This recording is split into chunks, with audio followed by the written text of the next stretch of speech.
कहते हैं कि 28 बुद्ध हुए, सारे पुरुष थे, तो महिला बुद्ध क्यों नहीं हो पाती?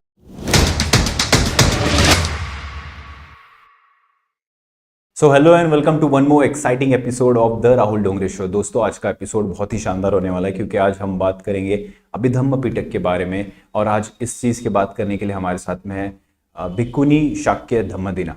वंदामि भंते। सुखी हों तुम। भंते जी, जब हम बात करते हैं अभिधम्म पिटक की, त्रिपिटक के ये तीनों पार्ट आते हैं, जिसमें से विनय पिटक के बारे में लोगों को पता होता है, सुत्त पिटक के बारे में, लेकिन बहुत सारे लोग अभिधम्म के बारे में बात नहीं करते।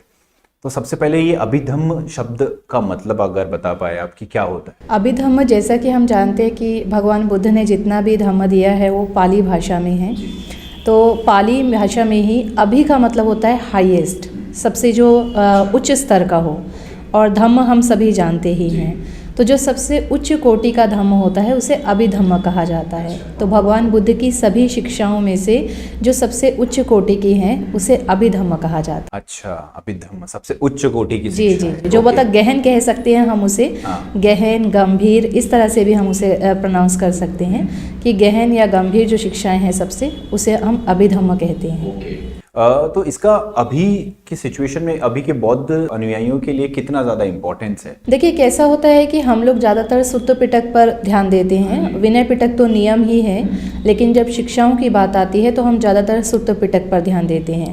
सुत्त पिटक में आपको भगवान बुद्ध के जीवन में घटनाएं मिलती हैं, कहानियाँ मिलती हैं कि किसी न किसी व्यक्ति विशेष से जोड़ करके वो कहीं ना कहीं भगवान ने देशना दी है। लेकिन अभिधम्म पिटक जो है वो यूनिवर्सली अप्लाई होने वाली, सार्वभौमिक रूप से लागू होने वाली चीज़ है। वहाँ पर किसी व्यक्ति विशेष के लिए भगवान ने देशना नहीं दी है कि आप द्वेष से भरे हैं, लोभ से भरे हैं। जैसे कि हम जानते हैं कि भगवान जानते थे कि आज मुझे किसे देशना देनी है, तो उसके अनुसार ही, वो जिस मानसिकता का है उस अनुसार ही भगवान देशना देते थे। परंतु अभिधम्म जो है वो ऐसे इंडिविजुअली किसी पर फोकस नहीं करता, वो केवल और केवल हमारे मन पर फोकस करता है, और मन हर व्यक्ति में काम कर रहा है। तो ये यूनिवर्सली अप्लाई होने वाली चीज़ है। तो आज के संदर्भ में अगर हम कहें, बौद्धों के संदर्भ में, क्योंकि हम लोग सिर्फ एक पर्टिकुलर, अगर हम किसी व्यक्ति विशेष के बारे में पढ़ रहे हैं तो हम केवल उस व्यक्ति विशेष के गुण या वो किस प्रकार से भगवान की देशना से प्रभावित हुआ, हम केवल उस पर फोकस करते हैं। लेकिन वही चीज़ हमारे ऊपर भी अप्लाई होगी ऐसा ज़रूरी नहीं है। तो अभिधम्म को जब हम पढ़ते हैं तो हमें पता चलता है कि और भी पर्सपेक्टिव हैं, और भी दृष्टिकोण हैं जिससे हम अपने ऊपर भी उसको अप्लाई कर सकते हैं। तो अभिधम्म सार्वभौमिक रूप से अप्लाई होता है, किसी व्यक्ति विशेष पर अप्लाई नहीं होता है। तो ये बौद्धों के लिए बहुत ज़रूरी है सीखना। ओके, तो ये मन से रिलेटेड है? मन से रिलेटेड है, चित्त जिसे हम कहते हैं पाली भाषा में। तो माइंड, कॉन्शियसनेस, इससे रिलेटेड है। तो माइंड, कॉन्शियसनेस, ये सभी के लिए, जैसा हम साइंस पढ़ते हैं तो हमें 10th तक साइंस कंपलसरी हमारा सब्जेक्ट होता है, क्योंकि वो सभी के लिए, जो एक बेसिक साइंस है वो सभी के लिए ज़रूरी है सीखना। तो ऐसे ही अभिधम्म जो है वो मुख्य रूप से माइंड और कॉन्शियसनेस पे फोकस करता है, और ये बेसिक रूप से सभी के लिए ज़रूरी है सीखना। में जब हम बात करते हैं अभिधम्म पिटक की, तो ये तथागत ने कब और किन के लिए दिया था बेसिक? देखिए, मनुष्यों में अभी हम लोग जानते हैं कि बहुत सारी भ्रांतियां हैं, स्पेशली बौद्ध जगत में अगर हम कहें तो। ऐसा भगवान ने जो ये देशना दी थी, तथागत ने जो ये देशना दी, तो वो सबसे पहले अपनी माता को देवलोक में, माता महामाया जो उनको जन्म देने वाली माता थी, उन्हें दी थी। तो ऐसा बौद्ध जगत में लोगों का मानना है कि वो मनुष्यों के लिए नहीं थी, इसीलिए भगवान ने देवलोक में वो देशना दी थी, मनुष्यों को नहीं दी। परंतु ऐसा नहीं है। जब हम उसको गहराई में पढ़ते हैं तो हम जानते हैं कि भगवान ने जो देशना दी है वो इसलिए दी पहले देवलोक में, क्योंकि उसका कारण निमित्त होता है। जैसे कि एक निमित्त होता है कि जो भी बुद्ध को जन्म देने वाली माता होंगी, उन्हें जन्म देने के 7 दिन के बाद में जाना ही होगा, अन्यथा अगर वो किसी और को जन्म देंगे तो वो केवल बुद्ध की माँ नहीं कहलाएंगी, बुद्ध की जननी नहीं कहलाएंगे। तो और भी कारण है। इसी तरह से बुद्ध की भी एक शर्त होती है कि जब भी वो सम्यक संबोधि को प्राप्त करेंगे, तो सम्यक संबोधि को प्राप्त करने के बाद जो सबसे गहन और गंभीर शिक्षा होगी वो सर्वप्रथम अपनी माता, जिन्होंने उनको जन्म दिया और अपने प्राण त्याग दिए जन्म देने के बाद, उनको वो देंगे। तो उनकी माता जो है वो देवलोक में उत्पन्न हुई, और वहाँ जाकर उन्होंने पहले उन्हें धम्म दिया। इसके बाद में वो रोज़ मनुष्य भूमि में आते थे भोजन के लिए। संकिसा जो भूमि आज यूपी में हम जानते हैं, जो अभिधम्म का इतिहास है, तो संकिसा को अभिधम्म नगरी कहा जाता है। पूरे इंडिया में संकिसा को अभिधम्म नगरी के नाम से जाना जी, क्योंकि भगवान प्रतिदिन भोजन के समय में वहाँ देवलोक से मनुष्य भूमि में उतरते थे और वहाँ आकर के वे सारीपुत्त भंते जो थे, तो सारीपुत्त भंते उनके लिए भोजन तैयार रखते थे। भगवान आकर भोजन ग्रहण करते थे और सारीपुत्त को उसका सार बताते थे। जो अभिधम्म वो देवलोक में बता कर आए उस दिन, उसका एक सार जो था ब्रीफली वो सारीपुत्त को बताते थे पूरा। फिर सारीपुत्र ने अपने 500 शिष्यों को वो अभिधम्म का सार बताया और उनके 500 शिष्यों से फिर आगे अभिधम्म हर व्यक्ति के पास में पहुंचा। तो कारण भगवान ने देवलोक में दिया, कारण ये नहीं था कि मनुष्य भूमि के लोग समझ नहीं सकते थे या उनके लिए वो नहीं था, ऐसा नहीं था, वो कारण दूसरा था। तो निश्चित रूप से ये मनुष्यों के लिए भी इम्पॉर्टेंट है और भगवान ने इसीलिए सारीपुत्र को बताया और सारीपुत्र ने आगे और भिक्षुओं को बताया और उसके बाद में वो जन जन तक पहुँचा। तो भगवान ने कभी ऐसे फिजिकली मनुष्यों को नहीं बताया? नहीं, फिजिकल स्वयं अपने नहीं, खुद से नहीं बताया। ओके। और ये जब सारीपुत्र के द्वारा बाकी सारे लोगों में इसको स्प्रेड हुआ और तो जब अभिधम्म पिटक लिखने की बात आती है तो बहुत सारी भ्रांतियाँ आती है कि ये स्टार्टिंग में नहीं लिखा गया, ये आनंद ने नहीं बताया। विनय सबसे पहले आनंद ने चुना था और उन्होंने विनय के बारे में बताया, फिर बाद में सुत्त पिटक आया। तो अभिधम्म पिटक आपके हिसाब से हिस्टोरिकली अगर बोला जाए तो कब लिखा गया, ऐसा कुछ? देखिए, जब त्रिपिटक का जो संग्रहण हुआ है तो हम जानते हैं कि पहली जो बौद्ध संगीति हुई भगवान बुद्ध के महापरिनिर्वाण के 3 महीने के पश्चात पहली बौद्ध संगीति हुई। पहली बौद्ध संगीति में उपाली भंते और आनंद भंते जी को चुना गया। उपाली भंते जी ने विनय का संगायन किया और आनंद भंते जी ने धम्म का संगायन किया। जब वहाँ पर धम्म की बात आती थी तो धम्म में सुत्त और अभिधम्म दोनों इंक्लूड थे, क्योंकि पूरे 84,000 वचनों का संगायन किया गया था और अभिधम्म 84,000 का एक हिस्सा है। तो जितना भी आनंद भंते ने और उपाली भंते ने संगायन किया उसे 2 भागों में उस समय बांटा गया, विनय और धम्म। वहाँ सुत्त नहीं था, विनय और धम्म में बांटा गया। इसके बाद में जब दूसरी बौद्ध संगीति हुई 100 वर्षों के बाद, फिर तीसरी बौद्ध संगीति हुई सम्राट अशोक के समय में, और इसके बाद जब चौथी बौद्ध संगीति हुई श्रीलंका में महेंद्र भिक्षु के समय में, और जब उस समय त्रिपिटक को लिखा गया पूरे भगवान बुद्ध के वचनों को, क्योंकि हम जानते हैं 300-400 शताब्दियों तक जो है वो लिखा भी नहीं गया था, 3-4 शताब्दियों तक लिखा भी नहीं गया था। तो जब वो लिखा गया वहाँ पर त्रिपिटक जो है, तो उस समय 3 टोकरियाँ बनाई गई। जो नियम से संबंधित देशनाएँ थी भगवान की, उसे एक बास्केट में डाला गया। जो इंडिविजुअली जो भगवान ने देशना दी उसे एक बास्केट में डाला गया, और जो यूनिवर्सली अप्लाई होने वाली चीज़ें हैं माइंड को लेकर के, उसे एक बास्केट में डाला गया। तो त्रिपिटक लिखा तो वहीं गया है। अभिधम्म की एक्चुअली 7 पुस्तकें हैं। तो 7 पुस्तकों में एक पुस्तक आती है आपकी कथावस्तु, जिसे सम्राट अशोक के समय में, बाद में जो सम्राट अशोक के भतीजे थे मोगली पुत्र, इससे हम लोग जानते हैं, जो अरहंत भिक्षु हुए थे, जिनके कारण सम्राट अशोक का हृदय परिवर्तन हुआ। तो उनको देख करके जब वो उन्होंने जो है कथावस्तु में एक तरह से एक पॉइंट्स ऑफ कंट्रोवर्सी या फिर हम कहें को कुछ डिबेट की तरह जो है उसको लिया गया है। तो अभिधम्म की कुछ पुस्तकें हैं जो बाद में गठित की गई हैं, लेकिन अभिधम्म का जो सार है मुख्य रूप से चित्त चेतसिक, हम सारी बुक्स पे नहीं जाते, हम एक एक बुक को नहीं पढ़ाते।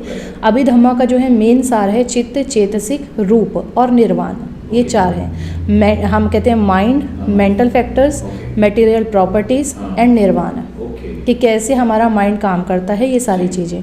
तो ये जो अभिधम्म का सार है ये ऑलरेडी भगवान बुद्ध के समय से ही आ रहा है। पहली बौद्ध संगीति में भी इसकी चर्चा हुई, सभी बौद्ध संगीतियों में इसकी चर्चा हुई, और अंतिम चौथी बौद्ध संगीति में जब इसको लिखित रूप में लाया गया भगवान बुद्ध के वचनों को, तब ये लिखा भी गया। ओके। तो ये कहीं ना कहीं मतलब 300, 200, 300 साल तक तो कुछ लिखा ही नहीं गया, नहीं लिखा गया, बाद में ही सब चीज़ें लिखावट में आई है। जी बिल्कुल। भिक्खू जी, जब हम बात करते हैं कि अभिधम्म पिटक का कॉमन आदमी के या कॉमन इंसान के जीवन में किस तरीके से इसका इस्तेमाल किया जाता है, क्योंकि आज का जो सिनारियो है ये बहुत ज़्यादा डिजिटल है, हमारा जो अटेंशन स्पैम है बहुत कम है, हम डिस्ट्रैक्शन से भरपूर है, तो वहाँ पे अभिधम्म पिटक कहाँ यूज़ होता है? देखिए, अभिधम्म जैसे कि मैंने बताया कि ये यूनिवर्सली अप्लाई होने वाली चीज़ है, हमारे मन के विषय में है, और हम जानते हैं कि हर व्यक्ति मन के जंजाल में ही उलझा हुआ है, हर व्यक्ति। तो अगर हम लोग अभिधम्म का स्टडी करते हैं, अभिधम्म थोड़ा सा डिफ़िकल्ट है समझना, क्योंकि सुत्त पिटक में एक कहानी की तरह है कि भगवान किसी पर्टिकुलर स्थान पर गए, किसी पर्टिकुलर व्यक्ति से मिले, है ना। कोई व्यक्ति बहुत लोभी स्वभाव का था, द्वेषी स्वभाव का था, अन्य अन्य स्वभाव के थे, तो भगवान ने वहाँ ऐसे ऐसे देशना दी और वो व्यक्ति परिवर्तित हुआ। सुत्त पिटक में अक्सर हम लोग ऐसा ही सुनते हैं, है ना। तो वो जब हम सुनते हैं तो मान लीजिए एक उदाहरण मैं यहाँ पर देती हूँ कि अंगुलीमाल है। अंगुलीमाल बहुत बड़ा डाकू था, भगवान ने उसे एक देशना दी और वो परिवर्तित हो गए और फिर उसके बाद में वो अरहंत भी हुए लास्ट में। लेकिन अगर आज आप एक छोटे से चोर को भी अगर आप परिवर्तित करना चाहें, आपके घर में आ जाए, आप देशना से परिवर्तित कर पाएंगे? नहीं कर पाएंगे। उसका कारण क्या है? तो इसको हम लोग जानते हैं कि अंगुलीमाल का चित्त जो था वो ऑलरेडी वहाँ तक विकसित हो चुका था। जब हम अभिधम्मा पढ़ते हैं तो अभिधम्मा में हम पढ़ते हैं कि किस प्रकार हमारा सबसे पहले तो अकुशल चित्त कार्य करता है, फिर हम उसको जब पुण्य कर्म करते हैं तो हम कैसे उसे अपग्रेड करते हैं कुशल में, कुशल से फिर महाकुशल में, फिर ध्यान की अवस्था में हम लोग एंटर करते हैं और फिर ध्यान से हम अर्य पुगल, जिसे हम श्रोतापन, सक्रादागामी, अनागामी, अरहंत अवस्था कहते हैं, वहाँ। तो ये चित्त के लेवल हैं। तो हम जानते हैं कि अंगुलीमाल का अगर हृदय परिवर्तन हुआ भगवान की एक देशना से, तो उसका चित्त ऑलरेडी कहाँ तक अपग्रेड हो चुका था। लेकिन उसको जानने के लिए कि कहाँ तक अपग्रेड हो चुका था, वो चित्त के लेवल आपको समझने होंगे, उसकी कार्यविधि आपको समझनी होगी, इसका प्रोसेस समझना होगा, और वो आपको अभिधम्मा में मिलता है। लेकिन आज ऐसा नहीं है कि हम किसी को भी परिवर्तित, तो उसका चित्त कहाँ तक कार्य कर रहा है। तो जब हम लोग अभिधम्मा पढ़ते हैं तो हम लोग अपने विचारों के प्रति ज़्यादा माइंडफुल हो जाते हैं। हम एक एक चित्त जो हमारा एक एक क्षण में हमारा मन कार्य कर रहा है, हम उसके प्रति इतना जागरूक हो जाते हैं कि कौन सा चित्त हमारा लोभ वाला है, कौन सा चित्त हमारा द्वेष वाला है, ये हम समझने लगते हैं। जैसे कि अगर कोई व्यक्ति आत्महत्या करना चाहता है तो हम कहेंगे आत्महत्या करने के समय उसका कौन सा विकार कार्य कर रहा होगा, कौन सा जड़ काम कर रही होगी। नॉर्मली लोग कहेंगे दुखी होगा तो ही आत्महत्या कर रहा है। दुख किसके कारण आता है, उसकी जड़ क्या है? द्वेष है ना। लेकिन द्वेष तो सभी के मन में है, हमारे मन में जो साधारण व्यक्ति जो है हमारे मन में भी द्वेष है, लेकिन हर व्यक्ति तो आत्महत्या नहीं कर रहा ना। तो उसके द्वेष का स्तर कौन सा है, द्वेष की कैटेगरी कौन सी है, और द्वेष के कारण वो आत्महत्या करने जा रहा है, तो कहीं ना कहीं उसकी अविद्या भी काम कर रही है। अविद्या अज्ञानता है, अज्ञानता के कारण वो उस पर एक्शन ले रहा है। तो वो अज्ञानता यानी कि मोह है, उसकी जड़ मोह है, तो वहाँ पर द्वेष और मोह काम कर रहा है। तो जब तक हम अभिधम्मा को नहीं समझते तब तक हम उसकी डेप्थ तक नहीं आते कि वास्तव में वो व्यक्ति कहाँ तक जा रहा है, उसका चित्त कहाँ तक काम कर रहा है। तो जब हम अभिधम्मा को पढ़ने लगते हैं तो हम एक एक विचार की जड़ तक जाने लगते हैं। तो अभिधम्मा मुख्य रूप से जो है हमारे लोभ, द्वेष और मोह, अलोभ, अद्वेष और अमोह, ये 6 हेतु हम लोग कहते हैं। हेतु यानी कि जड़, रूट, तो जड़ पे काम करता है अभिधम्मा। कैसा होता है कि लोभ जो है वो एक जड़ है, उस जड़ में से कई सारी शाखाएं निकलती हैं, जैसे कि आशाएं पैदा होती हैं, उम्मीदें होती हैं, इच्छाएं होती हैं, तृष्णाएं होती हैं, आलस आता है, वासनाएं होती हैं। तो इसकी जो जड़ है वो लोभ है। हम क्या करते हैं, जब हम सुत्त पिटक पढ़ते हैं, किसी महिला के मन में वासना जागी, वो हमने पढ़ लिया और उसको भगवान ने कैसा उपदेश किया कि उसकी वो सारी तृष्णाएं वहाँ ख़त्म हो गई, वासनाएं ख़त्म हो गई और वो भिक्षुणी बन गई। लेकिन हमारी तो नहीं हो रही, वही देशना सुनने तो हमारी तो नहीं हो रही। क्यों नहीं हो रही? क्योंकि उसकी लोभ की जो जड़ थी वो कट चुकी थी, खाली एक शाखा बची थी जिसे भगवान ने काट दिया। हमारा जड़ वहीं की वहीं है। हम क्या कर रहे हैं, छोटी सी इच्छा जागती है, धर्म को जानते हैं, सुनते हैं, जागरूक हो जाते हैं, उस जड़ को वहाँ काट देते हैं कि भाई इच्छा जागी है, हम काट देते हैं इसको। लेकिन जड़ तो लोभ है ना, और जब तक जड़ है शाखाएं निकलती रहेंगी। एक शाखा काटोगे फिर निकल जाएगी। ऐसे ही द्वेष जड़ है, द्वेष के कारण क्रोध आता है, ईर्ष्या होती है, कंजूसी होती है, चिड़चिड़ापन आता है, बेचैनी होती है ना। ये सारा द्वेष के कारण होता है। अब एक बार हमें क्रोध आया, अब लोग कहते हैं हमें क्रोध आ रहा है, हम कैसे कंट्रोल करें, हमें गुस्सा बहुत आता है। गुस्सा कंट्रोल करना हम बता देंगे, लेकिन गुस्से की जड़ द्वेष है। गुस्सा तुम्हारा कंट्रोल हो भी जाएगा, दूसरी कोई जड़ निकल जाएगी, वो भी जड़ निकल सकती है, कोई और जड़ निकल जाएगी, ईर्ष्या होने लगेगी, क्योंकि द्वेष तो वही है ना। तो अभिधम्मा साधारण व्यक्ति के लिए बहुत ज़रूरी है ताकि वो जड़ पे काम कर सके।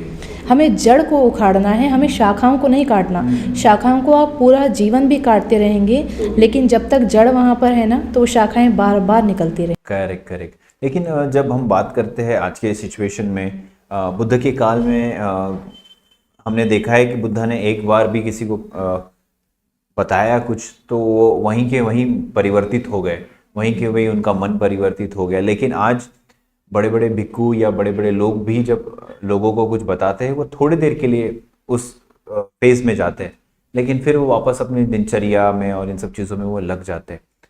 तो कैसे हम लोग बुद्धा की उस अभिधम्म की शिक्षाओं को जीवन में उतार पाए? कैसा होता है कि निरंतरता बने रहना पहला तो बहुत ज़रूरी होता है। अच्छा, कंसिस्टेंसी बहुत ज़्यादा इम्पॉर्टेंट है। अगर हम कहते हैं कि महीने में 4 दिन आप उपोषित धारण करो। अब बहुत सारे लोग हैं महीने में 4 दिन उपोषित रखते हैं, 4 ही दिन ध्यान करते हैं, 4 ही दिन शील का पालन करते हैं, बाकी के दिन कहाँ? आपको कंसिस्टेंट रहना ज़रूरी है जितना ज़्यादा आप, क्योंकि हमारे मन में शंकाएं बहुत हैं और जब तक शंकाओं का निवारण नहीं होगा तब तक हम लोग जो है अपनी ग्रोथ, जो स्पिरिचुअली ग्रोथ है, हमारी मेंटली ग्रोथ है, वो हम लोग नहीं कर पाएंगे। और शंकाओं का निवारण कैसे होगा? आज मैं आपके पास में आई हूँ, कई बार ऐसा होता है क्योंकि हमारे साथ में हम लोग कहीं जाते हैं और कोई व्यक्ति प्रश्न पूछना शुरू करते हैं, उनके मन में बहुत सारी जटिलताएँ होती हैं और वो सारे प्रश्न एक एक करके सारे प्रश्न पूछते जाते हैं। हम एक ही दिन में सारे प्रश्नों का उत्तर देंगे, उसको कुछ नहीं मिलेगा। तो अगर आप कंसिस्टेंट हैं, आप रोज़ थोड़ा थोड़ा पालन कर रहे हैं, धम्म सुन रहे हैं, आपकी शंकाएं वैसे ही निपटती चली जाएंगी, वैसे ही ख़त्म हो जाएंगी। तो कंसिस्टेंसी बहुत ज़रूरी है, निरंतरता बनाए रखना बहुत ज़रूरी है। तो जो आज का सिनेरियो है कि हमारे मन में रोज़ विचार जागते हैं, रोज़ हमसे कुछ ना कुछ बुरा होता है। इवन हम कहते हैं कि मैं सोशली अगर बात करूं तो बहुत सारे सोशल आंदोलन भी होते हैं, सब होते हैं। वहाँ पर भी हम ये नहीं कहती कि आप सोशली आप आंदोलन मत करो, रेवोल्यूशन मत करो, मूवमेंट मत करो, आप सब कुछ करो, लेकिन अगर आप धर्म को धारण करते हुए करते हो, शीलों का पालन करते हुए, मन को स्थिर रखते हुए करते हो, तो आप उसमें सफल हो पाएंगे। अन्यथा आप सफल नहीं हो पाएंगे, आप कितने ही मूवमेंट कीजिए। भगवान के समय में भी बड़े बड़े राजा जो थे वो भगवान से मार्गदर्शन लेने के लिए आते थे कि हम लोग किस प्रकार राज्य पा सकते हैं, युद्ध में जीत पा सकते हैं, मार्गदर्शन करें, और वो मार्गदर्शन लेके भगवान से उसके अनुसार कार्य करते थे। तो धम्म का जो हमारा अभिधम्म है या कोई भी धम्म आप पालन करते हैं, शीलों का पालन हुआ, ध्यान अभ्यास हुआ, धम्म श्रवण हुआ, जितना निरंतर आप करेंगे, लगातार करेंगे, शंकाओं का निवारण होता जाएगा। मन में जो जटिलताएं हैं, जो कॉम्प्लेक्सिटीज़ हैं, वो सारी सुलझती चली जाएंगी। और फिर आप चाहे कोई आंदोलन कर रहे हैं, चाहे आप एक हाउसवाइफ हैं, चाहे आप बिजनेसमैन हैं, कोई भी आप काम कर रहे हैं, ड्यूटी करते हैं, आप उस चीज़ को बेहतर तरीके से कर पाएंगे। And you will be more mindful, आप बहुत ज़्यादा माइंडफुल हो जाएंगे अपने विचारों के प्रति कि मेरी बॉडी से, काया से या वाणी से किसी भी तरीके से कोई भी एक एक्शन ऐसा ना हो जिससे मुझे उसका फल भुगतना पड़े, क्योंकि हम कर्म और उसके विपाक में विश्वास करते हैं। चित्त और चेतसिक मिलकर कर्म का निर्माण करते हैं और उस कर्म से विपाक मिलता है, विपाक यानी रिजल्ट मिलता है, और रिजल्ट से फिर हमें जो ये रूप है, हमारी सराउंडिंग है, हमारा आहार है, ये सारा हमें उसका परिणाम मिला हुआ है। और आज इस परिणाम से हम फिर नए कर्मों का निर्माण कर रहे हैं, फिर उसका परिणाम भोगना पड़ेगा। तो कहीं तो स्टॉप होना चाहिए। जी, ये कहीं ना कहीं में लॉ ऑफ अट्रैक्शन हाँ, की चीज़ों में हमें अभी आजकल जो बहुत सारे लाइफ कोचेज और ये लोग हैं जो माइंडफुलनेस की बातें करते हैं, पर हम लोग अगर हमारे इतिहास को देखें तो बुद्धा ने इतना अच्छा माइंडफुलनेस पे टेक्निक बता दिया, और आज वही फॉरेन में और ये बड़े बड़े वर्ड्स का यूज़ करके सिखाया जाता है। जी। उसको कुछ अलग सांचे में डाल के परोसा जाता है लोगों के सामने। बिल्कुल। लेकिन जब हम, जैसे अभी आप बता रहे तो मुझे डायरेक्टली क्लिक हुआ कि यार ये तो मैंने किसी कोचेस से as an law of attraction सुना था कि भैया आप इंटेंशन साफ रखो, आपका चित्त साफ है, आपका माइंड क्लियर है, तो आप किसी चीज को भी बुला सकते हो और फिर उस चीज से और दूसरी चीज होती है, मतलब अट्रैक्ट करते हैं। जिस तरह के आपके विचार हैं वैसे सराउंडिंग को आप अट्रैक्ट करते हैं। अगर आप अच्छे विचारों में हैं तो आपको दिखेगा कि लोग अपने आप अच्छे ही मिल रहे हैं, बुरे लोग अपने आप दूर होते जा रहे हैं आपसे। बुरी जो शक्तियाँ हैं, कहते हैं नेगेटिव एनर्जी जो है, वाइब्स जो है, तरंगे हम बोलते हैं, वो अपने आप दूर होती जा रही हैं। तो वास्तव में देखिए कि आज जितने भी साइकोलॉजिस्ट हैं, जितने भी आप मन के ऊपर में या माइंडफुल के ऊपर में लेक्चर देने वाले लोग हैं, ये सभी कहीं ना कहीं बुद्ध की ही शिक्षा का एक अंग है। एक्चुअली बुद्ध की शिक्षा इतनी है, उसमें से इन लोगों ने एक एक पार्ट लिया, सिर्फ एक एक पार्ट। मैं अपना निजी अनुभव भी आपको बताती हूँ। मैं जब विपश्यना के लिए गई एक शिविर में, तो शिविर समाप्ति के बाद में सबको बोलने का मौका दिया जाता है, तो लोगों के अंदर एक क्यूरियोसिटी होती है कि भाई चीवर में है तो हम इनको जानें, और वहाँ पर अन्य अन्य धर्मों से, अन्य अन्य संप्रदायों से भी लोग थे। तो अंत में पता चला कि उसमें से एक दो साइकोलॉजिस्ट भी थे, एक योगा थेरेपिस्ट भी थे, इस तरह के एक लाइफ कोच थे, तो लेडीज़ लड़कियां भी थी। तो जब उन्होंने मुझसे बात की, थोड़ी देर बात करने के बाद उन्हें पता चला कि मैं अभिधम्म की क्लासेस लेती हूँ, तो दे स्टार्टेड आस्किंग कि हाँ क्या होता है अभिधम्म में। तो मैंने उन्हें थोड़ा सा बेसिक बताया, एंड दे वर लाइक हमें यही तो अपने बिजनेस में ऐड करना है। तो वो उसको कमर्शलाइज कर रहे हैं। बुद्ध की शिक्षा फ्री ऑफ कॉस्ट है, आपको बुद्ध की पूरी शिक्षा में पूरा 100% मिल रहा है, उसी का आप 5% पे करके खरीद रहे हो, दूसरों से खरीद रहे हो। मैं हमेशा कहती हूँ, और हमारे पास में अभी मैं थोड़े दिन पहले ही एक लेडी से मिली, शी वॉज अ साइकोलॉजिस्ट। तो उनके भी क्वेश्चंस थे अपने कि हम लोग साइकोलॉजी से, आपके पास भी लोग, हमारे पास भी लोग आते हैं, अपना दुख बताते हैं, हमें उनको कंसल्ट करना होता है, उनके पास भी पेशेंट्स आते हैं, क्लाइंट्स आते हैं। तो वो बोले कि कई बार हम उनसे इतना इमोशनली अटैच हो जाते हैं उनकी फीलिंग्स से, वो रोते हैं या कुछ, कि हमें लगता है कि हमारी ही स्टोरी चल रही है। ये क्यों होता है? देखिए, किताबें पढ़कर माइंडफुलनेस के बारे में बताना, किसी को गाइड करना, कंसल्ट करना, ये एक अलग है, क्योंकि you have not experienced it for yourself. आपने अपने लिए उसको अनुभव नहीं किया, आपको उससे पैसा कमाना है, इसीलिए आप किताबों में से पढ़कर बता रहे हैं। पर जो बुद्ध की शिक्षा भिक्षु या भिक्षुणी संघ फॉलो करता है, तो हम लोग उसको पहले खुद एक्सपीरियंस करते हैं, मेडिटेशन के थ्रू हम एक्सपीरियंस करते हैं, और फिर हम उसको बताते हैं। तो अगर आप हमें कोई अपना दुख बता रहे हैं, तो हम आपके दुख से अटैच नहीं होंगे, आसक्ति नहीं होगी, हम आपके दुख को ख़त्म करने का प्रयास करेंगे, और हम आपको वो गाइडेंस देंगे जो यूनिवर्सली सब पे अप्लाई होता होगा। लेकिन अगर आप सिर्फ एक पेमेंट के लिए और सिर्फ किताबें पढ़कर आप दे रहे हैं उस चीज़ को, तो आप वो यूनिवर्सली गाइड नहीं कर पाएंगे, और वहाँ पर चांसेस भी हो जाते हैं कि आप उससे जो है अटैचमेंट भी आपकी बढ़ जाती है। कंपैशन जो है आपका बढ़ सकता है, लेकिन कंपैशन जो है उस लेवल अटैचमेंट वाला हो जाएगा, आपको प्योर कंपैशन नहीं होगा आपका वहाँ पर। तो बुद्ध की शिक्षा बहुत प्योर है, अगर आप उसको रियलाइज करेंगे तो आप यूनिवर्सली गाइड कर सकते हैं किसी को भी। You are like a psychologist. Absolutely. अभी भी जब मैं वीडियोस बनाता हूँ, या भिक्खु या भिक्खुनी जब आते हैं, तो उनकी सारी बातें जब सुनता हूँ तो लगता है कि यार ये चीज़ मैं, लोग पैसे दे के सुन रहे हैं, लोग पैसे दे के उन कोचेस से करवा रहे हैं, लेकिन ये चीज़ें तो ऑलरेडी धम्म में, संघ में, बुद्ध की बातों में अवेलेबल है। तो आई फील ब्लेस कि कहीं ना कहीं कुछ अच्छा हो रहा है। इसके लिए शायद हम लोगों को ये प्रयास करना चाहिए कि कई बार हम लोग धम्म, क्योंकि धम्म की जो भाषा है, जो भगवान बुद्ध के जो शब्द हैं, वो बहुत भारी शब्द हैं, आज के नॉर्मल लोगों के समझने की क्षमता से बाहर हैं वो। तो हम लोगों को कहीं ना कहीं उनको सिंपलाइज करके जो है उसको सिंपल फॉर्म में, कि लोगों को ऐसा लगे कि हमारी आज की जनरेशन की बात हो रही है।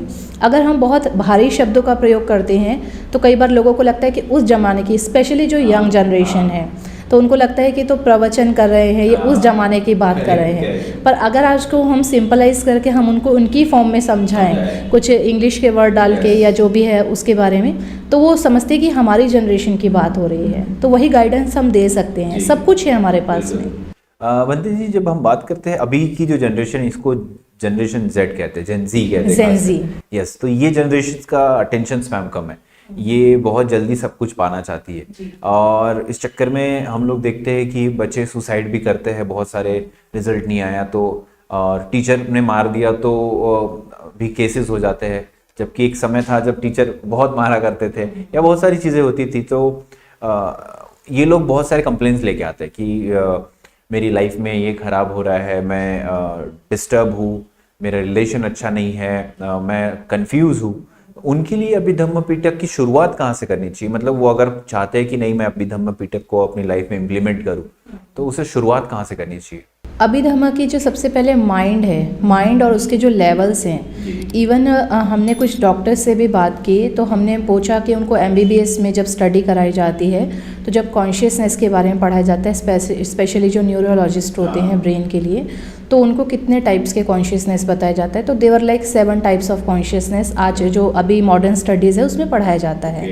पर जब हम बुद्ध को पढ़ते हैं तो there are 121 types of consciousness. तो बुद्ध ने 121 एंड 52 मेंटल फैक्टर्स जिसे हम चेतसिक कहते हैं। तो अगर यंग जनरेशन जो है उन्हें अपने विचारों को बेहतर समझने के लिए और मेंटली डेवलप करने के लिए वो अभिधम्म का बेसिक जो है चित्त और चेतसिक उसको पढ़ना, उसकी जो प्रक्रिया है वो कैसे काम करता है उसको पढ़ना बहुत ज़रूरी है। और हम बहुत लकी हैं कि बेशक हमारे पास अभिधम्म की हिंदी में बहुत ज़्यादा पुस्तकें उपलब्ध नहीं हैं। अभिधम्म संग्रह है हमारे पास में और कुछ है, लेकिन अगर हम जो आज की जनरेशन है, क्योंकि हिंदी में उनको बहुत समझ में नहीं आता है, कई बार कुछ शब्द इस तरीके से होते हैं, तो इंग्लिश में भी अभिधम्म इन डेली लाइफ करके हमारे पास में बहुत सारी पुस्तकें हैं। इवन मेरा खुद का यूट्यूब चैनल है हाईएस्ट धम्मा अभिधम्म, तो वहाँ पर भी मैं हमेशा क्लासेस लेती हूँ। अभी हमारे वहाँ 34 लेक्चर्स हैं अभिधम्म के, तो जिस पे हम लोग जो है अभिधम्म इन डेली लाइफ कि डेली लाइफ में आप अभिधम्म को कैसे यूज़ कर सकते हैं, सिर्फ वही बेसिक ही मैं बताती हूँ वहाँ पर। तो जो यंग जनरेशन है उनको बेसिक सीखना बहुत ज़रूरी है, टाइप्स ऑफ कॉन्शियसनेस एंड इस प्रोसेस, उसकी जो प्रोसेस है वो सीखना ज़रूरी है।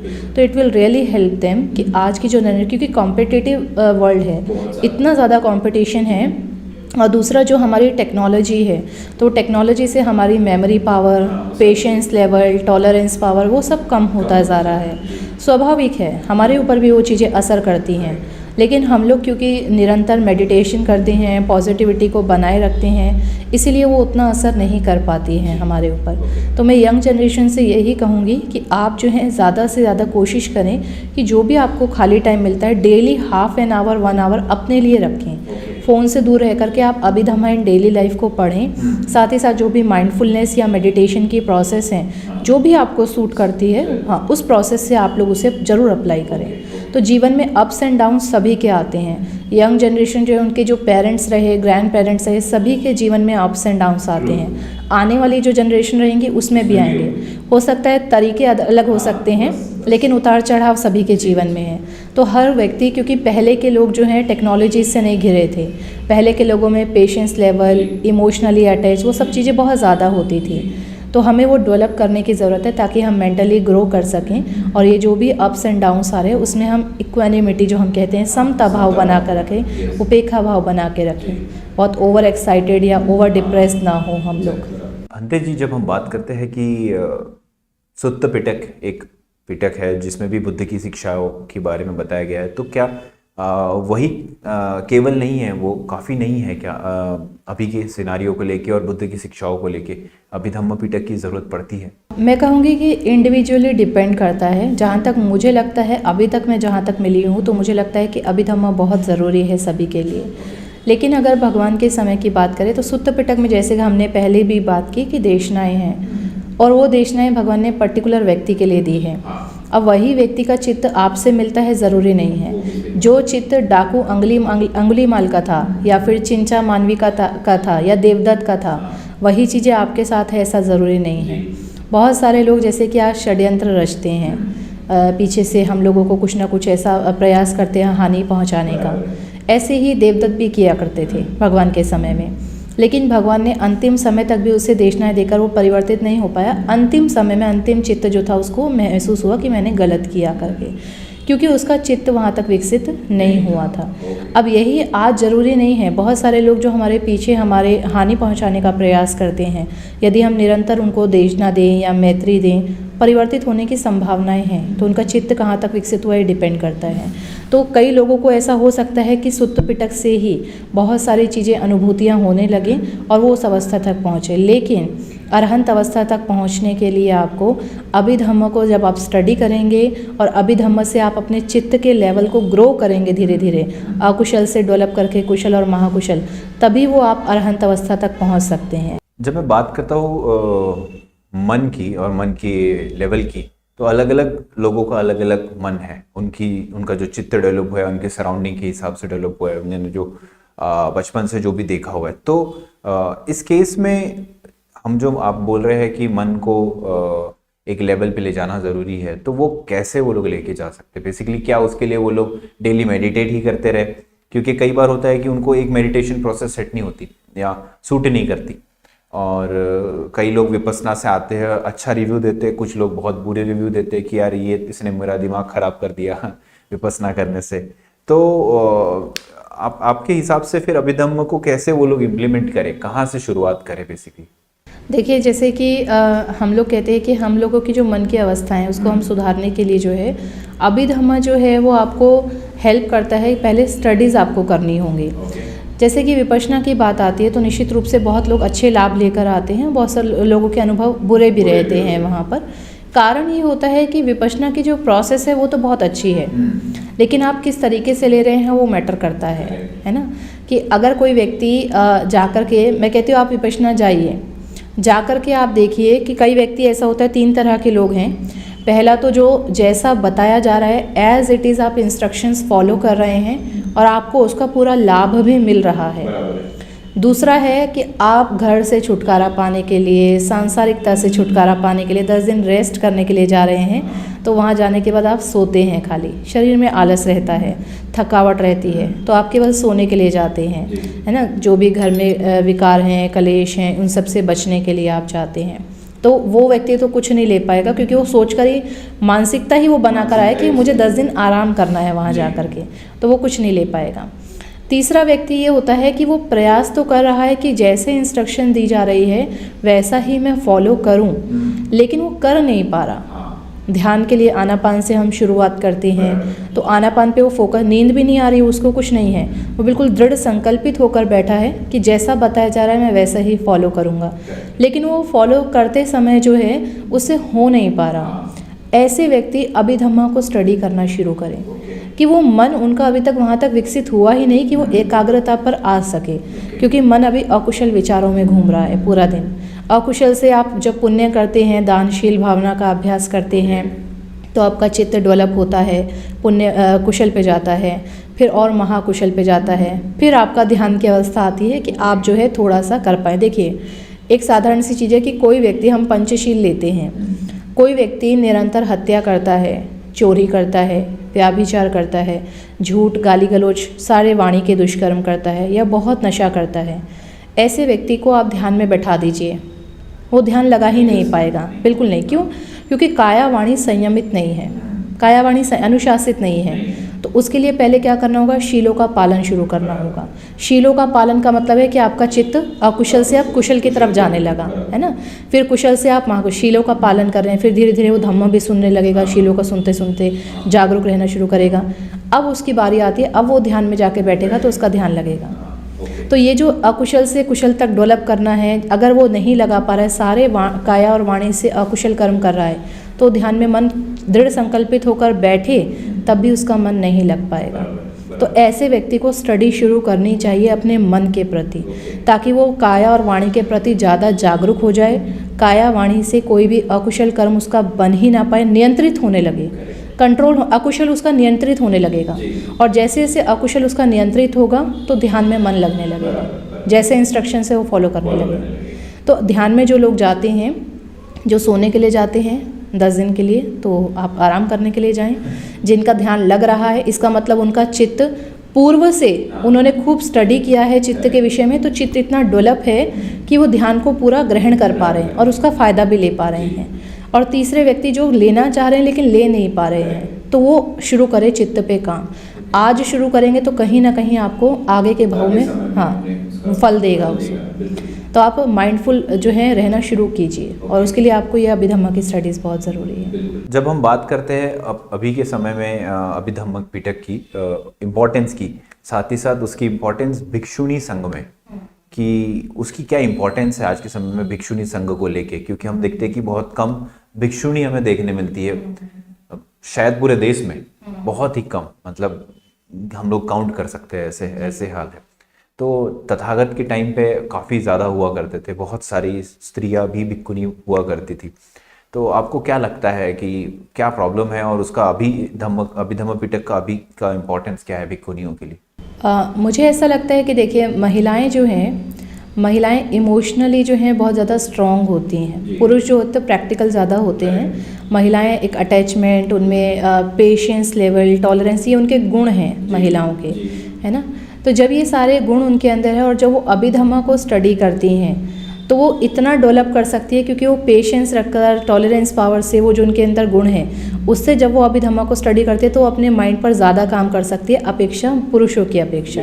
क्योंकि पुरुष जब होता है वो हर चीज़ को एक प्रैक्टिकल ढंग से सोचता है, लॉजिक लगाता है उसमें, लेकिन महिलाएं जो है उसको। और दूसरा, जैसे कि हम भगवान के समय में भी जानते हैं कि बहुत सारी भिक्षुनियाँ थी जो या तो कोई किसी के हस्बैंड एक्सपायर हो गए, बच्चे नहीं रहे, किसा गौतमी उनका इकलौता पुत्र की मृत्यु हो गई, तो ऐसे वो इमोशनली बहुत ज़्यादा इम्बैलेंस हो जाते हैं। तो वहाँ पर उनको जो ऐसे आज भी महिलाएं हैं, अब वो तो उनका तो चित्त ऑलरेडी डेवलप था कि वो एक घटना हुई, भगवान ने देशना दी कि वो भिक्षुनी बन गए और फिर अरहंत भी हो गई।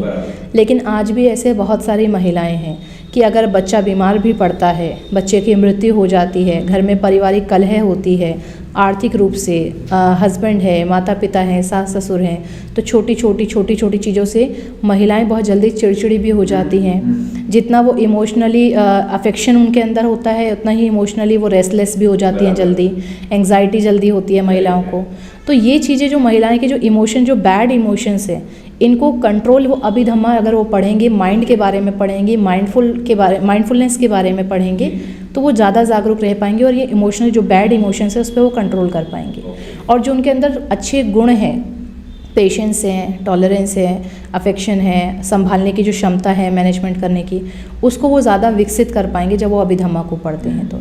तो महिलाओं के जो गुण हैं, अभिधम्मा अगर वो पढ़ती हैं तो वो इतना मेंटली ग्रो कर सकती है कि वो भगवान के समय में जैसे अरहंत भिक्षुनियाँ थी वैसे वो बन सकते हैं। लेकिन अगर हम लोग नहीं पढ़ते हैं या नहीं जानते हैं तो हम इमोशनली चीज़ों से बहुत अटैच रहते हैं और फिर क्या होता है, छोटी सी चीज़ पे हम अच्छे भी रिएक्शन देने लगते हैं और छोटी सी चीज़ पे बुरे भी रिएक्शन देने लगते हैं। वो महिलाओं में ज़्यादा होता है। तो इसीलिए महिलाओं के लिए तो अभिधम्मा बहुत ज़रूरी है, भिक्षुनी संघ के लिए बहुत ज़रूरी है। और निश्चित रूप से भिक्षुनी संघ आज बहुत कम देखने को मिलता है हमें भारत में। उसका कारण भी है कि भिक्षुनियों के शिक्षण प्रशिक्षण के लिए ऐसे कोई प्लेटफॉर्म अभी तक तैयार नहीं हुआ है। और महिलाएं घरों से बाहर निकलने में डरती भी हैं अभी भी, क्योंकि वो एक सुरक्षा का जो माहौल होता है वो उनको डराता है कि हमें ऐसा नहीं मिल सकता है। दूसरा, उनके प्रशिक्षण के लिए कोई ऐसा प्लेटफॉर्म हमारे पास अभी तक इंडिया में नहीं है। अब कुछ भिक्षुनियाँ काम कर रही हैं, जैसे कि आपने पहले भी चर्चा की थी, और हम लोग भी उसी कार्य में लगे हैं। आने वाले भविष्य में हमारे पास प्रशिक्षित भिक्षुनियाँ होंगी जो अभिधम्मा और भगवान बुद्ध की जो भी गहन शिक्षाएं हैं, गंभीर शिक्षाएं हैं, उनको सीख कर उससे अपने आचरण में लाकर, उससे अपने अंदर परिवर्तन लाकर महिलाओं के लिए परिवर्तन का काम वो कर पाएंगे। बिल्कुल। इसको लेके एक क्वेश्चन मेरे दिमाग में आया था कि शायद कहते हैं कि 28 बुद्ध हुए। जी सारे पुरुष थे जी, तो महिला बुद्ध क्यों नहीं हो पाती? इस चीज़ पर बहुत सारे प्रश्न उठाए जाते हैं, पर जहाँ तक मैंने पढ़ा है, हालांकि अभी बहुत ज़्यादा कॉन्सेप्ट क्लियर नहीं है, लेकिन जहाँ तक मैंने पढ़ा है, देखिए कैसा है कि महिला जो होती है वो जननी होती है। महिला के गर्भ से जो है कोई जन्म लेता है, पुरुष के गर्भ से नहीं ले सकता है। तो अगर महिला भी बुद्ध बनने लगी तो महिला के जो गर्भ जो है वो धारण करना बंद हो जाएगा, क्योंकि सारे महिलाएं बुद्ध बनने की राह पे चल पड़ेंगी। तो फिर गर्भ धारण कहाँ से होगा और कहाँ से मनुष्य की उत्पत्ति होगी, या आने वाला जो बुद्ध है वो कहाँ से उत्पन्न होंगे अगर सारी महिलाएं ही जो है बुद्ध बनने की तरफ होने लगी। तो ये जो गर्भ धारण की जो क्षमता होती है वो महिला के अंदर होती है, और महिला गर्भ धारण करके बुद्धों को जन्म देती है। इसीलिए कहा जाता है कि, और ऐसा नहीं कि महिला बुद्ध नहीं बन सकती, ये कॉन्सेप्ट थोड़ा सा इसमें जो है कॉन्फ्लिक्ट आता है कि आज अगर मैं महिला हूँ तो मैं बुद्ध नहीं बन सकती हूँ इस जन्म में, क्योंकि मैं हो सकता है बुद्ध को जन्म दूँ। अगर मैं ही बुद्ध बन जाऊँगी तो मैं आने वाले बुद्ध को जन्म नहीं दे पाऊँगी। लेकिन अगर मैं संकल्प लेती हूँ कि मैं किसी जन्म में बुद्ध बनूँ, तो मैं अपनी पारमिताओं को पूर्ण करते हुए तो मैं किसी जन्म में जाकर बुद्ध बनूँगी। तो बुद्ध बनने के लिए चाहे मैं पुरुष के रूप में पैदा हूँ, ऐसा नहीं कि आज मैं महिला हूँ तो हमेशा महिला ही बनूंगी और महिला बनकर मैं कभी बुद्ध बन ही नहीं सकती, ऐसा नहीं है। मैं किसी भी जन्म में पुरुष बन करके बुद्ध बन सकती हूँ, लेकिन महिला नहीं बनूंगी, क्योंकि गर्भ से हमें जन्म देना है बुद्ध को। वो चित्त कैरी रहेगा। हाँ, वो कर्म, जब कर्म की बात आती है, जब कर्म की बात आती है, पारमिताओं की बात आती है, तो वहाँ महिला पुरुष का भेद नहीं रहता। कर्म होता है, कर्म में चेतना होती है। तो चेतना आप महिला की है पुरुष की है वो मैटर नहीं करता। आपके शारीरिक आकार, बाहरी संरचना जो है वो पुरुष की है, हमारी बाहरी संरचना महिला की है, लेकिन जो चित्त काम कर रहा है वो महिला और पुरुष का भेद नहीं जानता है। वो सिर्फ चेतना जानता है। आपने अगर हत्या की, द्वेषपूर्ण की, तो आपका भी वही विपाक मिलेगा। ये नहीं कि पुरुष है तो कम मिलेगा, महिला ने किया तो ज़्यादा मिलेगा, ऐसा नहीं। कर्म लिंग नहीं देखता। तो कर्म बनते जाते हैं, पारमिताएं पूर्ण होती जाती हैं और किसी भी जन्म में जाकर हम लोग बुद्ध बन सकते हैं। ये बहुत इंपॉर्टेंट एक्चुअली, हर कोई वही कहता है फिर कि महिला बुद्ध नहीं बन सकती। तो महिला बुद्ध नहीं हुई, अरहंत तो हुई है, पर बुद्ध क्यों नहीं हुई फिर? और फिर वो यहाँ तुम्हारी फेमिनिज्म और ये बाकी सब चीज़ें, इक्वलिटी की बात आ जाती है, तो यहाँ पे क्यों नहीं? समय के साथ में जो है पाली ग्रंथों में थोड़ा सा मिलावट भी की गई है। कुछ भिक्षुओं के द्वारा भी इतिहास में अगर हम देखें तो बहुत सारे ग्रंथों में हम देखेंगे कि महिलाओं को हमेशा डोमिनेट किया गया है। हालांकि बुद्ध की शिक्षाओं में कभी भी महिलाओं को डोमिनेट नहीं किया गया है। इवन हम लोग देखें तो भगवान बुद्ध के समय में बहुत सारे संप्रदाय थे, बहुत सारे ऋषि मुनि थे, लेकिन किसी भी ऋषि मुनि, किसी भी संप्रदाय ने महिलाओं को संन्यास लेने का अधिकार नहीं दिया था, गृह त्याग करने का अधिकार नहीं दिया था।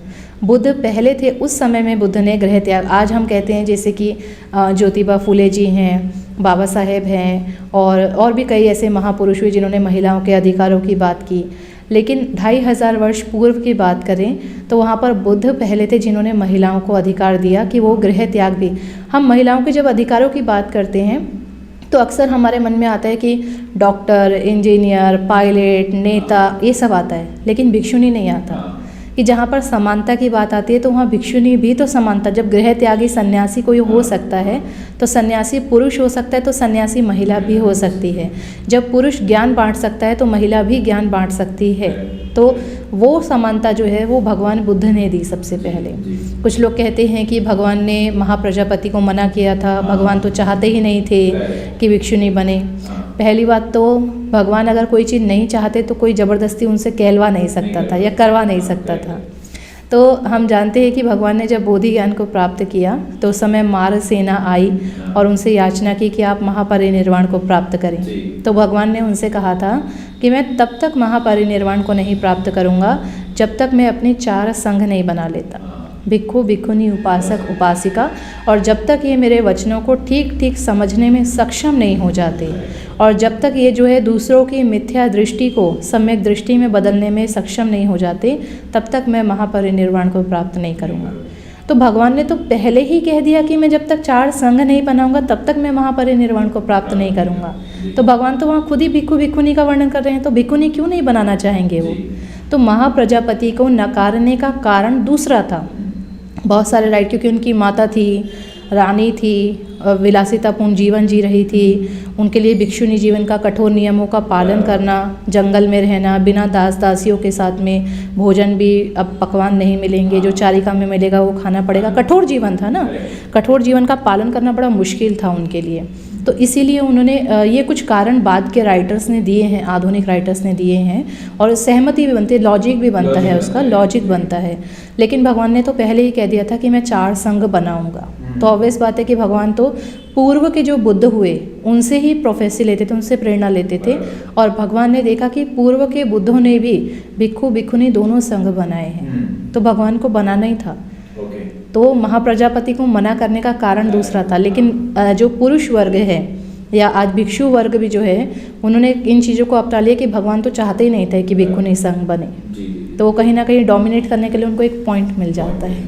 बुद्ध की नज़र में हम लोग अगर भगवान की नज़र में देखें तो वो स्त्री को क्या स्थान देते थे बेसिकली, अगर हम बात करें? भगवान एक हमें संदर्भ मिलता है बहुत ही सुंदर कि राजा प्रसेनजित जो हैं उनके घर में पुत्री का जन्म होता है, तो बड़ा दुखी होकर के भगवान के पास आते हैं। तो भगवान से वो बताते हैं, भगवान उनसे पूछते हैं कि क्यों दुखी हैं, तो बताते हैं कि पुत्री का जन्म हुआ।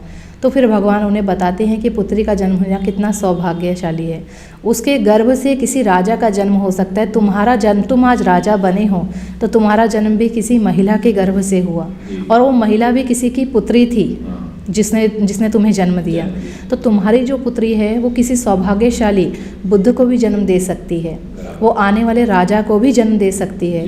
तो महिला का पैदा होना, उत्पन्न होना कोई दुख की बात नहीं है। ये भगवान ने 2500 साल पहले प्रसेनजित को समझाई, जो आज भी लोग नहीं समझ पा रहे हैं। तो ये भगवान ने समझाई। तो भगवान स्त्रियों को बहुत ऊंचा दर्जा देते थे, और जब भगवान ने आनंद ने उनसे पूछा भी कि भगवान आप महाप्रजापति माता को भिक्षुणी क्यों नहीं बनाना चाहते हैं, क्या आपको ऐसा लगता है कि महिलाएं उस ज्ञान के पद को प्राप्त नहीं कर सकती हैं? तो भगवान ने उन्हें रोका आनंद को कि आनंद ऐसा मत कहो, महिलाएं भी उसी अरहंत पद को प्राप्त कर सकती है, उस निर्वाण पद को प्राप्त कर सकती है। तो भगवान, क्योंकि वो सम्यक संबुद्ध हो गए, हम साधारण व्यक्ति समझ भी नहीं सकते उनके स्तर को, तो वहाँ पर उनके अंदर में महिला और पुरुष का भेद खत्म हो गया।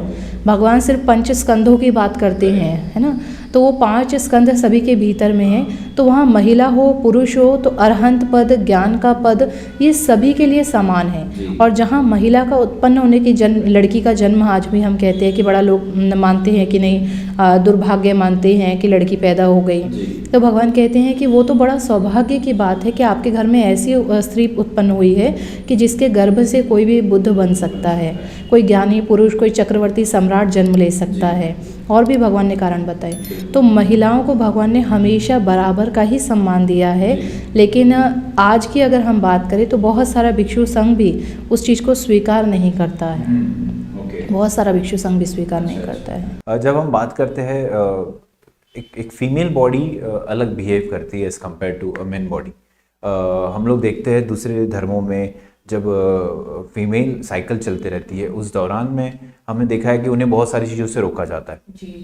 Either sometime they give a logical thought कि ये ऐसा नहीं है, ऐसा है जो लोग बोल रहे हैं, पर ऐसा बुद्धिज़्म में उन्हें इस तरीके से कुछ रिस्ट्रिक्शंस होते हैं? नहीं, बुद्धिज़्म में इस तरह से ये प्राकृतिक आपकी जो नेचुरल प्रोसेस है शरीर की, और ये प्रोसेस नहीं होगी तो हम जन्म नहीं दे पाएंगे किसी में, मनुष्य की उत्पत्ति ही बंद हो जाएगी वहाँ पर। तो ये भगवान बुद्ध के धम्म में कोई भी इस तरीके से नहीं है कि आपको, अगर आपका मंथली साइकिल चल रहा है महिलाओं का, तो आप किसी भी तरह के पूजा पाठ से, संस्कार से या रसोई घर से आपको दूर रहना होगा, कुछ भी नहीं। इवन हम लोग भिक्षुणी भी हैं तो हम लोग तो विहारों में ही रहते हैं, और हम लोगों को आए दिन कहीं ना कहीं जो है मंगल मैत्री के लिए, आशीर्वाद के लिए, परित्राण के लिए आमंत्रित किया जाता है। तो यदि हम लोग भी मंथली साइकिल से हमारा समय चल रहा है उस समय, तो क्या फिर हम लोग तो 4 दिन भोजन भी नहीं पाएंगे, क्योंकि हम लोग जाएंगे ही नहीं। तो ये नेचुरल प्रोसेस है, इसमें बुद्धिज़्म में किसी भी तरह का कोई आपत्ति नहीं है। लेकिन क्योंकि ये सवाल मेरे सामने हमेशा आता था, तो थोड़ा सा मैंने इस पर चिंतन मनन किया कि ऐसा क्यों है, अगर ये नियम बना तो क्यों बना। तो मुझे ऐसा लगता है कि देखिए, एक समय ऐसा था, आज महिलाओं के पास में, हमारे पास हाइजीन के लिए सैनिटरी पैड्स हैं, और भी कई तरह की हमारे पास हीटिंग पैड है कि पेट में दर्द होता है, कमर में दर्द होता है, बहुत सारी दवाइयाँ भी आज हमारे पास में, सब ट्रीटमेंट्स उपलब्ध हैं। लेकिन एक समय में ये सारी चीज़ें नहीं थी। महिलाओं को जो है कुछ घास फूस हो गया, कपड़ा हो गया, इस तरह कॉटन हो गया, इस तरह से यूज़ करना होता था। पेट में दर्द है, और उस समय में शारीरिक श्रम भी ज़्यादा होता था। अपेक्षाकृत अगर आज हम कहें ना, आज तो मशीनें हमारे पास में सब चीज़ों के लिए, खेतों में काम करना, नीचे बैठ करके रसोई में खाना बनाना, लीपा पोती करना फर्श पे, जो भारत की एक संस्कृति रही है ना। तो ये सारी चीज़ें महिलाएं उस समय में उनके लिए बड़ा कठिन होता था ये सारी काम करना, क्योंकि कमर और पेट में एक्सट्रीम पेन होता था। तो इन सब चीज़ों से बचने के लिए कि भाई आप 3 दिन 4 दिन जो है कोई काम मत करो, आप आराम करो, आप ना खाना बनाओ, ना पूजा पाठ करो, ना घर का कोई काम करो, आप आराम करो। तो आराम करने के लिए उनको वो समय दिया जाता था। लेकिन उसी को जो है मॉडिफाई करके जैसे से समय बदलता गया कि भाई आप कोई काम मत करो क्योंकि आप अपवित्र हैं, आप कोई काम मत करिए क्योंकि आप अपवित्र हैं, ये कह दिया गया। लेकिन वो अपवित्र नहीं था, आपको आराम करने के लिए। आज भी हम कहते हैं कि अगर किसी महिला को एक्सट्रीम पेन होता है, क्योंकि सभी के लक्षण अलग अलग होते हैं उस समय में, ये आपकी बॉडी पर डिपेंड करता है इंडिविजुअली। किसी को बहुत एक्सट्रीम पेन होता है, वॉमिटिंग्स भी होती हैं, है ना, और चक्कर भी आते हैं। किसी का ऐसा होता है कि बड़ा आसानी से निकल जाता है, उस समय पता भी नहीं चलता है। तो अगर किसी को एक्सट्रीम ऐसे सिम्टम्स दिखते हैं तो आप रेस्ट करो, आप कोई काम मत करो, आप रसोई में मत जाओ, खाना मत बनाओ, पूजा मत करो, विहार में मत जाओ, कुछ मत करो। लेकिन अगर आप कंफर्टेबल हो, आपको कोई ऐसा समस्या नहीं है, आप सारे काम कर सकते हैं, कोई आपत्ति नहीं है, कोई अपवित्रता नहीं है इसमें। तो बुद्ध की नज़रों में तो मतलब स्त्री पुरुष समान, क्योंकि वो तो सम्यक संबुद्ध है, तो वो तो इस साइकिल को ही तोड़ चुके हैं, बिल्कुल, उसके बहुत परे जा चुके हैं, बहुत परे जा चुके हैं। उनके लिए तो आप सिर्फ एक 5 स्कंद हो, उसके अलावा और आप कुछ भी नहीं हो। महंत जी, जब मैं बात करता हूँ अभिधम्म पिटक की, तो हमारे जीवन में अभी के सिचुएशन में अभिधम्म पिटक का क्या लाभ है बेसिकली? शायद हमारी जो है, देखिए चर्चा वही है कि अभिधम्म जो है मुख्यतः जड़ पर काम करता है। जड़ लोभ द्वेष मोह है। जब तक आप केवल सुत्त पिटक पढ़ते रहेंगे और आप उससे जो लाभ, आपको ऐसा नहीं कि उससे लाभ नहीं मिलेगा, बहुत लाभ मिलेगा, लेकिन आप लाभ कैसे लेंगे कि सिर्फ एक एक शाखा काटेंगे। लेकिन जिस व्यक्ति को सिर्फ निर्वाण प्राप्त करना है, उसको ये चाहिए कि मुझे जड़ से ही लोभ द्वेष मोह को उखाड़ फेंकना है, जिसने ये संकल्प ले लिया है, उसके लिए अभिधम्म पूरा लाभदायक है। क्योंकि अब वो एक एक शाखा नहीं काटेगा, कब तक शाखा काटता रहेगा, अनेक अनेक जन्मों में शाखाएं उगती रहेंगी और फिर काटता रहेगा। तो इसीलिए अभिधम्म जो है वो हमारे लिए बहुत लाभदायक है, हमारी जड़ पर काम करने के लिए। तो जब हम अभिधम्म पढ़ते हैं, अभिधम्म पढ़ने के बाद में हम मेडिटेशन करते हैं। और मेडिटेशन, जिस समय मेडिटेशन मतलब आप एक पोज में बैठे हुए हैं, पर मेडिटेशन खाली वो नहीं है। मेडिटेशन यानी कि ध्यान, जिसको हम लोग, मेडिटेशन का पहला स्तर होता है माइंडफुलनेस। कई लोग हैं कि 2 घंटे मेडिटेशन में बैठे हैं, लेकिन मेडिटेशन से उठने के बाद उनका व्यवहार वैसे का वैसा ही है, कोई परिवर्तन नहीं है। तो इससे कोई फ़ायदा नहीं होने वाला है। तो पहले आपको माइंडफुल भी रहना ज़रूरी है। तो अभिधम्म आपको पहले स्टेप के लिए तैयार करता है, आपको माइंडफुल करता है। और जब आप माइंडफुल हो जाते हैं तो आप चाहे ध्यान में नहीं भी बैठ पा रहे हैं, तो भी चलते फिरते उठते बैठते आपके मन में जो विचारों की उत्पत्ति हो रही है, और उससे देखिए आप, कई बार ऐसा होता है कि कोई इतना नेगेटिव विचार आ जाता है, अचानक से एंग्जाइटी होने लगती है, मन घबराने लगता है, बेचैन हो जाता है।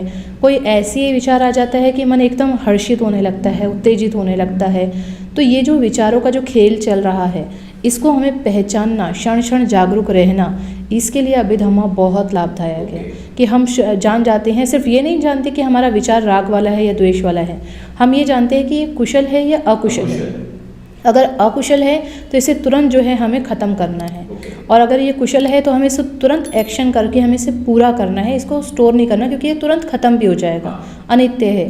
तो हम अपने मन के प्रति जागरूक हो जाते हैं। हम काया से, वाणी से कोई भी काम करने से पहले हम लोग सोचते हैं। तो जैसे हम कहते हैं काया या वाणी के जो कर्म है वो एक बड़े पत्थरों के समान है, जिसे देखा जा सकता है, और जो मन के कर्म हैं वो मिट्टी धूल के समान है, जिसे नंगी आंखों से देखा नहीं जा सकता है।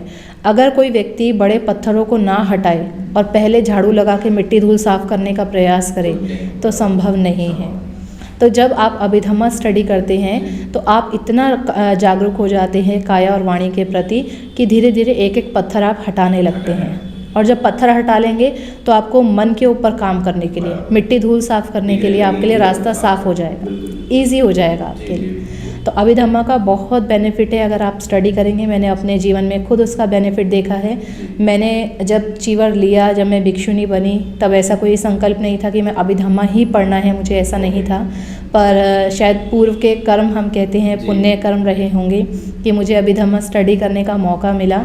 और ये देखिए कि अभिधम्म को जब मैंने स्टडी किया, जहाँ से मेरी उपसंपदा हुई हमारे गुरु के द्वारा, थाईलैंड से, जहाँ से मैंने अभिधम्म सीखा नहीं, सीख ही रहे हैं लगातार, क्योंकि वो एक दिन में सीखने वाली चीज़ नहीं है, कंटिन्यू सीखना पड़ता है।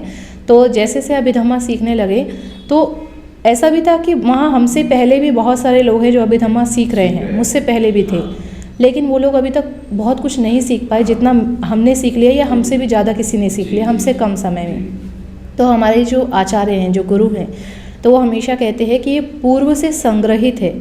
आज अगर हमारी बुद्धि का विकास उस स्तर तक हुआ है कि हम अभिधम्म को आज समझ पा रहे हैं, चित्त और चेतसिक की प्रक्रिया को समझ पा रहे हैं, इसका मतलब कि हमने पूर्व में ऑलरेडी उसको कुछ सीखा है और संग्रहित करके हम यहाँ लाए हैं। और आज भी हम जो सीख रहे हैं वो स्टोर हो रहा है, तो हमारी बुद्धि और बढ़ जाएगी, प्रज्ञा का विकास और हो जाएगा। लेकिन ज़रूरी नहीं है कि हर व्यक्ति को अभिधम्म समझ में आए, लेकिन जिसको नहीं समझ में आ रहा है वो ड्रॉप कर दे वहीं पर कि नहीं मैं अब सीखूंगा ही नहीं, मुझे कुछ नहीं आता। ऐसा नहीं करना, शुरुआत कहीं से करनी है, क्योंकि बुद्धि का विकास, प्रज्ञा का विकास वहीं से होगा।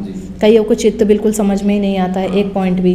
तो इसीलिए मैं, जैसा कि मैंने बताया कि हम लोग कोशिश करते हैं कि हम उसको बहुत सिंप्लीफाइड करते हैं कि सब लोग समझ सके करके। तो थोड़ा थोड़ा भी अगर आप संग्रहित करना शुरू कर देते तो आपकी बुद्धि का विकास वैसे हो जाता है। तो चीज़ों को जो सोचने समझने की जो क्षमता है आपके अंदर, हर सिनेरियो में, चाहे आप गृहस्थ जीवन की हो, चाहे नौकरी पेशे वालों की हो, चाहे बिजनेस वालों की हो, चाहे गृहिणियों की हो, चाहे यंग जनरेशन की हो, उनको चीज़ों को सोचने का, समझने का जो क्षमता है वो आपकी डेवलप हो जाती है। जब कोई आपसे बात करता है तो आप समझ जाते हैं कि उसका वो अंदर कहाँ से आ रहा है, वो लोभ से निकल रहा है कि द्वेष से निकल रहा है। क्योंकि मेरे साथ बहुत बार ऐसा होता है कि कोई व्यक्ति कुछ कहता है, मेरे साथ में जो अभी जैसे मेरे साथ एक और भिक्षुणी आए, जैसे कि वो है तो वो कुछ और तरीके से उसको समझते हैं, मैं कुछ और तरीके से समझती हूँ। तो वो कई बार नहीं वो तो बहुत अच्छे हैं, वो तो ऐसा नहीं, मैंने कहा नहीं, उनका जो ये वचन था ये लोभ से आया था, द्वेष से आया था। और जब थोड़े दिन बाद में उसके रिएक्शन मिलता है तब उनको समझ नहीं हाँ आपने सही कहा था, क्योंकि वो हमारे अंदर डेवलप हो जाती है। बंदी जी, मैं एक लास्ट क्वेश्चन था ये कि कई लोग मुझे इंस्टाग्राम पे अप्रोच करके पूछते हैं कि भिक्षु या भिक्षुनी कैसे बनना है, तो लोग क्या करना चाहिए, और मैं हमेशा कोशिश करता हूँ ये जानने की कि उनका माइंडसेट क्या है अभी फिलहाल में, वो लोग किस परिस्थिति में है जिस वजह से वो लोग ये बोल रहे हैं। क्या उनके दिल से आ रहा है या बस उनको दूर निकलना है किसी चीज से, हाँ बस ये क्यूरियस है जानना है, या तो फिर कुछ समय के लिए चीज़ों को छोड़ के जाना है। तो ऐसे केस में आप क्या बताना चाहेंगे कि उन्हें क्या करना चाहिए, और अगर सही में बनना है तो क्या प्रोसेस है? भगवान बुद्ध के अगर समय की बात करें, हम लोग आज से 2500 वर्ष पूर्व की बात करें तो उस समय एक नियम था कि अगर आपको भिक्षु या भिक्षुनी बनना है, पहले शुरू में तो नियम नहीं था, लेकिन जैसे जैसे बाद में डेवलप होता गया, विनय बनता गया, तो भगवान ने नियम बनाया। तो उस समय नियम ये था कि आपको 4 महीने परिवास रहना होगा, मतलब आपको संघ के सानिध्य में एक उपासक की तरह, एक सेवक की तरह, या फिर भिक्षुनी बनना है तो एक सेविका की तरह आपको रहना होगा। वो 4 महीने में एक तो आप भी भिक्षु भिक्षुणियों के नियम देखेंगे, उनकी दिनचर्या देखेंगे, उनको ऑब्जर्व करेंगे, और भिक्षु भिक्षुणी भी आपका आचरण देखेंगे कि भाई आपका वास्तव में जो चीवर लेने की इच्छा है, जैसे आपने कहा कि मन से है या फिर किसी चीज़ से सिर्फ पीछा छुड़ाना चाहते हैं, तो वो चीज़ देखेंगे कि आप नियमों का कठोर पालन कर सकते हैं या नहीं, आपके अंदर वो धैर्य है या नहीं, सब चीज़ें। तो 4 महीने में वो आपको एक तैयार करते हैं, एक जैसे इंटर्नशिप होती है आपकी, है ना। फिर उसके बाद में आपको अगर लगता है, दोनों की सहमति है कि आपको भी अब इच्छा है और उनको भी पता है कि आपका आचरण है, तो आपको चीवर दिया जाता था। भगवान के समय में तो एक उपासक ने बोला कि किस प्रकार से भिक्षु बनना है, तो भगवान ने कहा 4 महीने का परिवास करना होगा। तो बोले भिक्षु बनने के लिए मैं 4 महीने का क्या 4 साल भी बोलेंगे तो भी मैं तैयार हूँ करने के लिए, लेकिन मुझे भिक्षु बनना है। तो अगर ये पीरियड हम लोगों को लगता है कि 4 महीने में हम लोग नहीं समझ पाए चीज़ों को और समय चाहिए, तो उसको बढ़ा भी सकते हैं। पर आज के संदर्भ में अगर हम बात करें, क्योंकि उस समय खेती किसानी होती थी, कोई ऐसे पर्टिकुलर ड्यूटीज़ नहीं होती थी। आज 4 महीने कोई ड्यूटी छोड़ करके आप नहीं रह सकते, या घर परिवार छोड़कर नहीं रह सकते हैं, या तो फिर आपको रहना है तो परमानेंट रहना होगा। अब मान लीजिए 4 महीने आप आए ड्यूटी छोड़ करके, आपने 4 महीने संघ में दिए, 4 महीने बाद आपको लग रहा है नहीं मैं नहीं रह पाऊँगा, अब दोबारा से ड्यूटी ज्वाइन करना या मिलना दोबारा से बड़ा मुश्किल है आजकल।